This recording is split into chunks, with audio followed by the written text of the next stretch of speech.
오늘은 우리는 무엇을 믿는가라는 주제로 말씀을 나눠보려고 합니다. 저희 부부가 2020년 겨울에 결혼을 해서 결혼을 한 지 이제 6년 차인데요. 돌아보면 저희 가정에 꽤 많은 추억들이 있더라고요. 그 중에 정말 잊지 못하는 순간이 저희가 처음으로 임신을 하고 첫째 딸의 심장 소리를 초음파로 들었던 순간인데요. 이게 당시의 초음파 사진인데 여기 저희 첫째 딸이 6주 2일 정도 됐다고 나오는데 이 아기의 나이를 어떻게 측정을 하냐면 여기 CRL이라고, 그러니까 이제 이 태아의 머리부터 엉덩이까지의 길이로 이 태아의 나이를 측정을 하는데 여기 저희 첫째 딸이 지금 6주 됐을 때의 이 CRL이 0.5cm 정도. 우리가 보통 이 새끼손가락의 두께를 약 1cm라고 하는데 저희 첫째 딸이 요만했었던 거예요. 이게 불과 몇 년 전인데 지금은 저렇게 이제 나와가지고 돌아다니고 있는 게 너무 신기하죠. 더 신기한 거는 이 작은 아기 안에 벌써부터 이 6주 차부터 이 심장이 만들어져서 뛰고 있었는데 제가 그 소리를 들려드리려고 영상을 가져왔어요.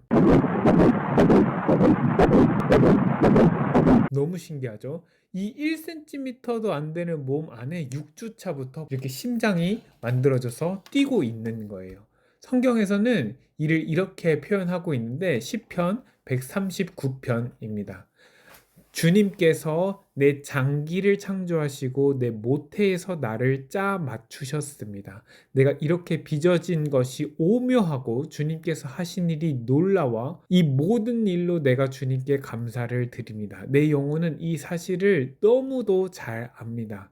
은밀한 곳에서 나를 지으셨고 땅속 깊은 곳 같은 저 모태에서 나를 조립하셨으니 내 뼈 하나하나도 주님 앞에서는 숨길 수 없습니다. 하나님께서 이 은밀한 어머니 뱃속에서부터 저와 여러분을 짜 맞추셨는데 이게 너무 오묘하고 놀랍다는 거예요. 저 여러분들이 다 이렇게 만들어졌어요. 이뿐만 아니라 하나님께서는 우리가 사는 이 온 우주도 지으셨는데 우리가 살고 있는 이 지구와 같은 행성이 우리 태양계에는 8개나 있어요. 그리고 이 지구가 속한 우리 은하에는 태양과 같은 별이 약 4천억 개가 있어요. 그리고 우리 은하는 라니아케아라는 이름의 초은하단에 속해 있는데 그 안에는 우리의 은하와 같은 은하가 약 1,000억 개가 있는 것으로 추정된다고 해요. 그리고 우주 안에는 이러한 초은하단, 라니아케아 같은 초은하단이 약 1,000만 개가 있는 것으로 과학자들은 추정을 하고 있어요. 우주의 크기는 지름이 약 900억 광년인데 이 말은 우주의 끝에서 딱 이 1초에 지구를 7바퀴 반을 도는 이 빛이 우주의 끝에서 출발하면 반대쪽 끝까지 가는데 약 900억 년이 걸린다는 말이에요. 이 우리 머리로는 다 담을 수 없는 이 엄청난 우주라는 곳에는 태양과 같은 별이 약 700해 개, 10의 22승계가 있는데 이에 대해서 성경은 이렇게 이야기를 합니다. 창세기 1장 14절입니다. 하나님이 말씀하시기를 하늘 창공에 빛나는 것들이 생겨서 낮과 밤을 가르고 계절과 날과 해를 나타내는 표가 되어라. 또 하늘 창공에 있는 빛나는 것들은 땅을 환히 비추어라 하시니 그대로 되었다. 또 시편 147편입니다. 주님은 하나님이시죠. 별들의 수요를 헤아리시고 그 하나하나의 이름을 붙여주신다. 우리 주님은 위대하시며 능력이 많으시니 그의 슬기는 헤아릴 수 없다. 인간은 과학이 발전함에 따라 겨우겨우 우주의 크기를 가늠하고 별들의 개수를 추정만 하고 이 숫자도 학문이 발달될수록 계속 업데이트가 되는데 하나님께서는 말씀만으로 이 온 우주를 창조하시고 약 700해 개에 달하는 별들의 수효를 세시고 하나하나 이름을 붙이신다는 것입니다. 이게 우리 하나님이시고 하나님의 창조입니다. 그런데 이 완전하고 완벽하고 아름답고 거대한 이 창조 세계에 문제가 생겼어요. 하나님께서 당신의 형상을 따라 지은 우리 사람이 하나님을 저버린 겁니다. 사람은 하나님의 형상을 따라 하나님과 교제를 하면서 살도록 창조되었었는데 사람이 하나님을 저버렸기 때문에 모든 사람에게는 하나님으로밖에 채워질 수 없는 공백이 생겨 버렸습니다. 사람들은 끊임없이 이 공백을 하나님이 아닌 다른 것들로 채울 수 있을 거라고 착각하면서 채우려고 노력하지만 이건 채워지지 않아요. 오히려 더 큰 공백을 남기고 더 공허해질 뿐입니다. 이에 대해서 제가 너무 좋아하고 또 존경하는 목사님이시자 작가이신 팀 켈러, 최근에 이제 천국에 가셨는데 팀 켈러 목사님께서 The Meaning of Marriage, 우리말로는 결혼을 말하다라고 번역된 책에서 이렇게 이야기하십니다.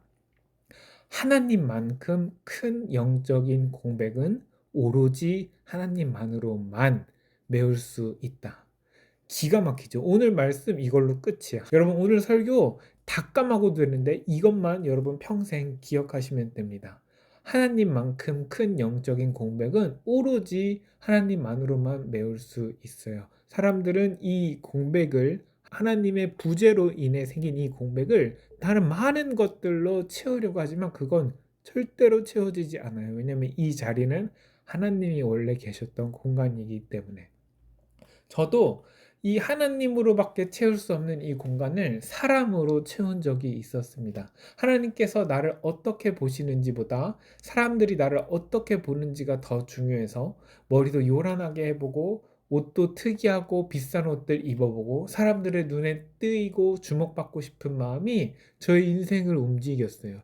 이것들이 저에게는 사람들을 향한 소리 없는 호소였습니다. 나에게 관심을 더 주세요. 나를 더 사랑해 주세요. 인터넷 쇼핑에 계속 시간 썼고 연예인들, 가수들의 삶을 지나치게 동경하고 때로는 망상에 빠지기도 하고 사람들로부터 소외되고 싶지 않았고 그 중심에 항상 있기를 원해서 술자리 같은 데 빠지지 못하고 몸이 잘 받지도 않는 술을 억지로 밀어 넣으면서 하루하루를 살았었어요. SNS에 내가 올린 글이 얼마나 많은 반응을 받는지가 저한테는 너무나 중요했고 제 주변이 제 중심대로 흘러가지 않는 것을 견디지를 못했어요. 제가 어울리고 싶은 사람들과 어울리고 싶어서 나쁜 일들도 같이 하고 그랬던 적도 있었고 그런 것들이 멋이라고 생각했었어요. 사람들이 저를 막 좋아해주고 관심을 가져주면 저도 막 기분이 좋았다가 그 인기들이 떠나가면 저도 같이 다운되고 자괴감 들고 죽고 싶다는 생각까지 수시로 들었었어요. 또 저는 하나님께서 계셨어야 했던 그 공간을 채우려 하다가 이 중독에 빠져 있었던 적도 있었어요. 게임에 돈과 시간을 엄청나게 쓰고 게임 아이템 사기 위해서 부모님 지갑에 손댄 적도 있고 거짓말하고 사기치고 게임 때문에 학교도 안 가고 밤새 게임하고 꽤 심각한 게임 중독자였어요. 그리고 또 저는 세상이 말하는 명예, 학벌 등이 세상의 전부인 것처럼 살았던 적도 있었어요.